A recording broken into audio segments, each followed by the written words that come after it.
àní mo gbọ́ pé olórí burúkú Koleoso ti padà dé sẹ́. tó bá dé gan èmi gan ni màá pàdánù torí pé kò yẹ lórí ilé alàyè. bẹ́ẹ̀ tí ẹ rí mo jẹ́rìí rẹ. èmi gúdúgúdú méje abẹ̀yìn jákàjákàn èmi tí kú rí tárùn rí tó jápa. ẹ dákun ṣé wọn ń ṣèyàn ni.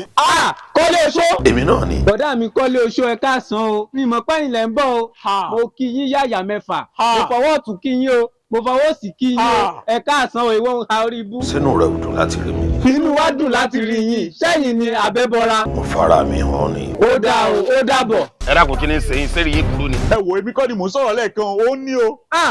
èmi kọ́ o ẹ̀gbọ́n mi Koleoso ìwí kankan o. ẹ̀yin ò mọ̀ pé bá a bá ti gbàlúgbà kó tutù kọ lọ. èmi Koleoso lẹ̀ bá ṣerú ilé ẹ rẹ̀ ṣerú rẹ̀ mọ́.